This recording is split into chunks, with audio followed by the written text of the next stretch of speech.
जहां अरावली पर्वतमाला को लेकर उठे विवाद के बीच सुप्रीम कोर्ट ने अपने ही आदेश पर रोक लगा दी है। सुप्रीम कोर्ट ने इसी साल 20 नवंबर को जारी आदेश में 100 मीटर से छोटी पहाड़ियों पर खनन के आदेश दिए थे। अब सुप्रीम कोर्ट ने अपने ही आदेश पर 21 जनवरी 2026 तक खनन पर रोक लगा दी है। कोर्ट ने इस मामले की जांच के लिए एक्सपर्ट कमेटी गठित करने के लिए कहा है। ये कमेटी मौजूदा विशेषज्ञ समिति की रिपोर्ट का विश्लेषण करेगी। इसके बाद संबंधित मुद्दों पर कोर्ट को सुझाव देगी। कोर्ट ने केंद्र और अरावली के 4 राज्यों राजस्थान, गुजरात, दिल्ली और हरियाणा को भी नोटिस जारी कर इस मुद्दे पर जवाब मांगा है। सीजेआई सूर्यकांत ने निर्देश दिया है कि विशेषज्ञ समिति की सिफारिशें और उन पर सुप्रीम कोर्ट की ओर से की गई आगे की टिप्पणियां फिलहाल स्थगित रहेंगी। अदालत ने साफ किया कि अगली सुनवाई तक इन सिफारिशों को लागू नहीं किया जाएगा। इन सिफारिशों में से एक में कहा गया है कि 100 मीटर से ऊंची पहाड़ियों को ही अरावली पर्वतमाला माना जाए। तो वहीं कांग्रेस ने सुप्रीम कोर्ट के फैसले का स्वागत किया है।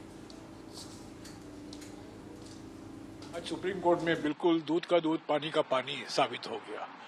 कुछ दिनों से पर्यावरण मंत्री भूपेंद्र यादव जी मुझ पर आरोप लगा रहे थे कि कांग्रेस पार्टी और खास तौर से अशोक गहलोत जी और मैं अरावली को लेकर राजनीति कर रहे हैं। आज सुप्रीम कोर्ट ने क्या कहा है कि ये जो परिभाषा मोदी सरकार लगी हुई थी अरावली पर्वत और पर्वतमाला की परिभाषा बदलने में, कि ये कहने के लिए कि सिर्फ 100 मीटर की ऊंचाई के ऊपर पर्वतमाला माना जाएगा और जो छोटे छोटे पहाड़े हैं, छोटे छोटे टीला होता है, टेकरियां होती हैं, जो छोटे पहाड़ होते हैं, उसको अरावली की परिभाषा में नहीं शामिल किया जाएगा।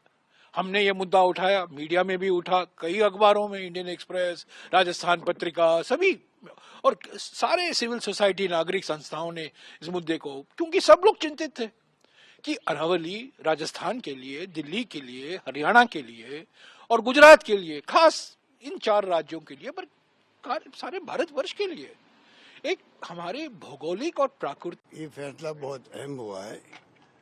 सुप्रीम कोर्ट के फैसले का हम स्वागत करते हैं, क्योंकि जिस रूप में ये आंदोलन शुरू हो गया,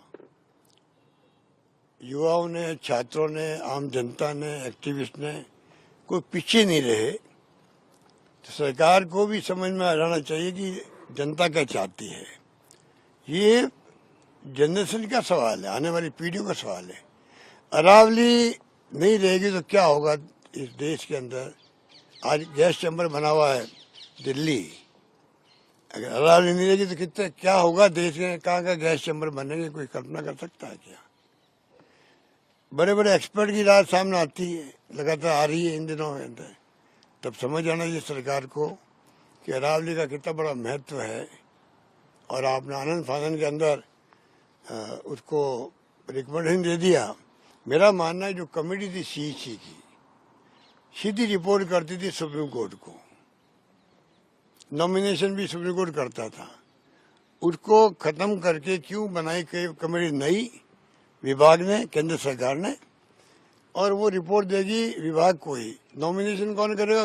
विभाग ही करेगा, यादव जी का विभाग ही करेगा। ये क्या मतलब होगा?